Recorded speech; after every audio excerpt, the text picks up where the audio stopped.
Have you noticed that after 50, your body starts sending quiet signals you never used to think about?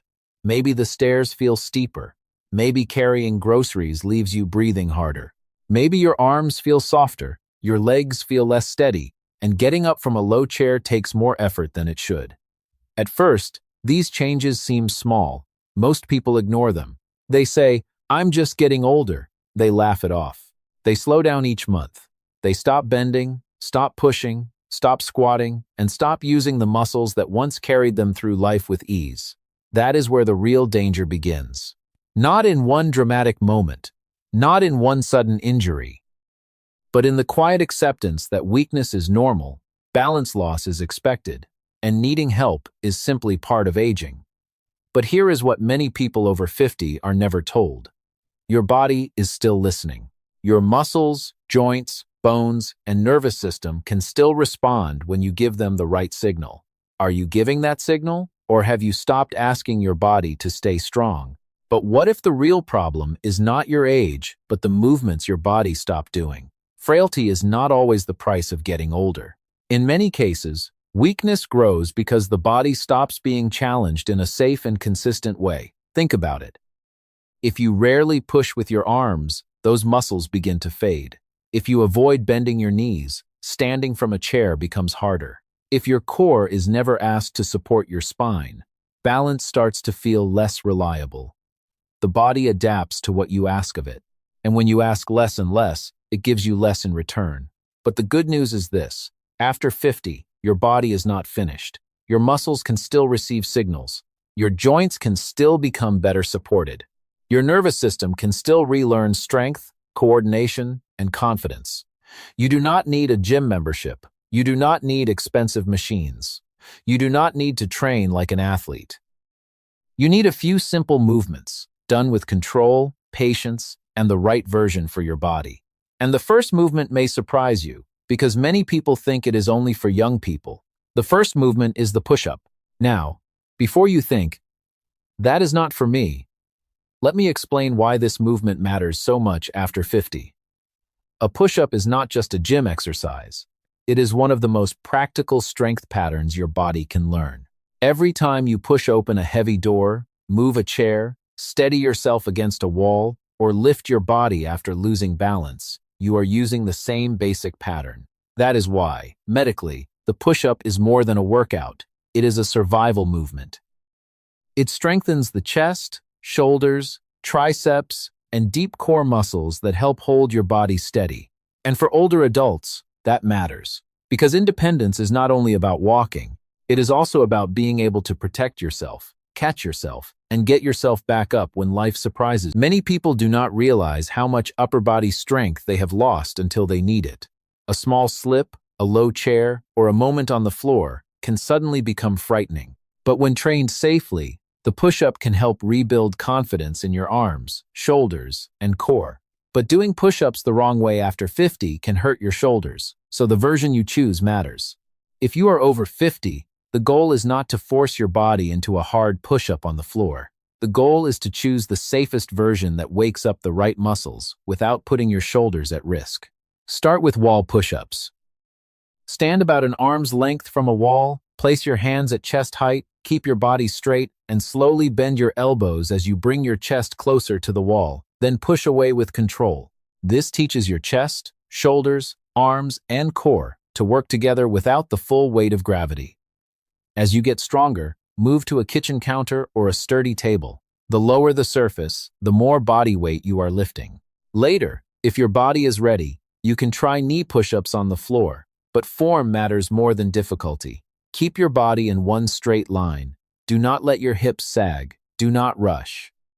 Keep your elbows tucked about 45 degrees from your body, not flared straight out to the sides. Inhale as you lower. Exhale as you push away. That breath helps you stay controlled and steady. Once the upper body is awake, we move to the exercise that may decide whether you stay independent. Now let's talk about the movement that may matter most for your independence. The squat. Many people hear the word squat and think of a gym, heavy weights, or young athletes. But that is not what we are talking about here. A squat is part of your daily life. Every time you sit down in a chair, stand up from the couch, use the toilet, get out of a car, or climb a few steps, your body is performing a version of a squat. And after 50, this movement becomes more important than many people realize. Because when the legs begin to weaken, life quietly starts to shrink. You avoid low seats. You hold the wall when standing up. You think twice before going somewhere with stairs. You may even start depending on someone else for simple things you used to do without thinking.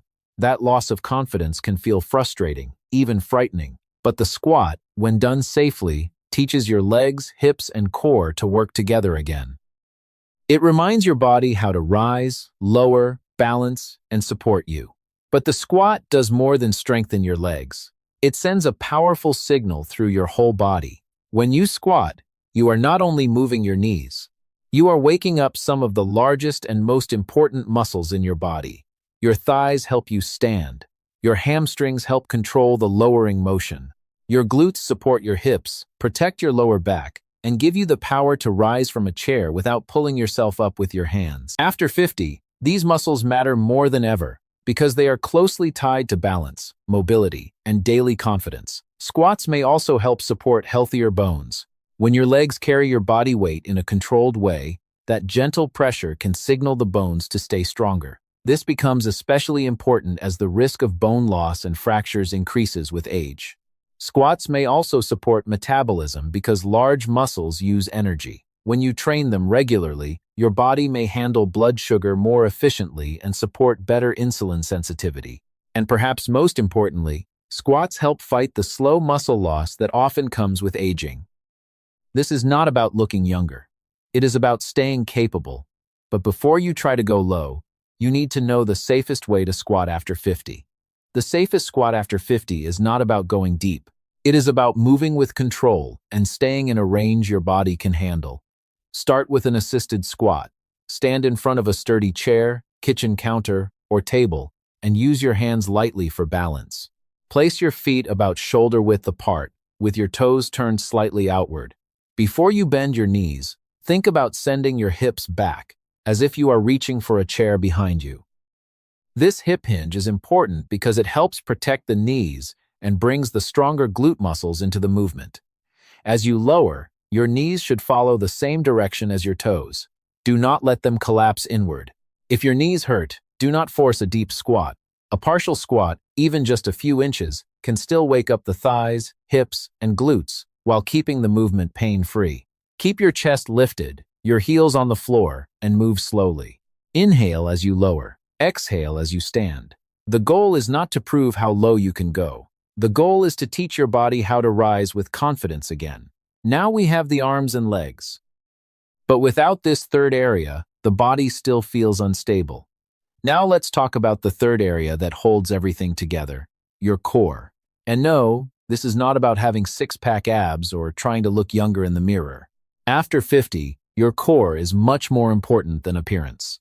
It is the deep support system that helps protect your spine, hold your posture, steady your balance, and keep your body from folding forward as you move through the day.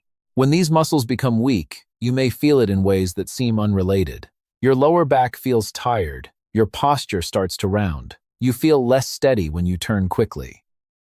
Even simple movements like getting out of bed, carrying groceries, or standing for a long time can feel harder. This is where the plank becomes so valuable. A plank trains your body to create strength without a lot of movement. You are teaching your muscles to brace, resist collapse, and protect your spine in a safe position. It is not about shaking for one full minute. It is about creating steady tension with control. When done correctly, planks can help your body feel more stable from the inside out. But holding a plank too long with bad form can do more harm than good. To make planks safe after 50, start with the version your body can control. You do not have to begin on the floor. A wall plank is often the best first step. Place your hands on the wall, walk your feet back slightly, tighten your stomach, squeeze your glutes, and keep your body in one straight line. If that feels easy, move to a sturdy table or kitchen counter. This adds more challenge without forcing your lower back or shoulders to take too much pressure. Later, you can try a knee plank on the floor, using your knees as support instead of your toes. The key is quality, not time. Start with 10 to 20 seconds. Stop before your form breaks. Do not let your hips sag, because that can strain the lower back. Do not lift your hips too high, because then the core stops doing the real work. Keep your neck neutral and breathe slowly. For a simple weekly plan, do push-ups, squats, and planks on Monday, Wednesday, and Friday. On the other days, walk gently to keep blood flowing and help your body recover. And this is where most people fail, not because the exercises are hard, but because they do not understand recovery.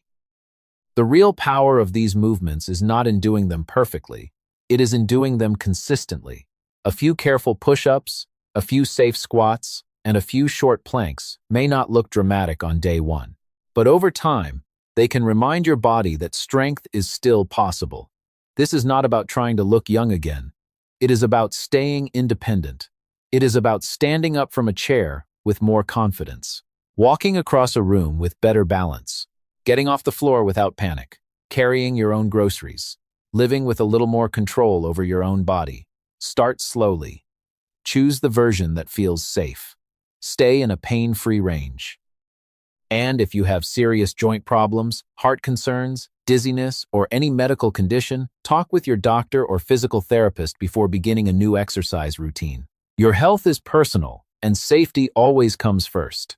If you want simple health tips made for adults over 50 and 60, subscribe to the channel and turn on notifications.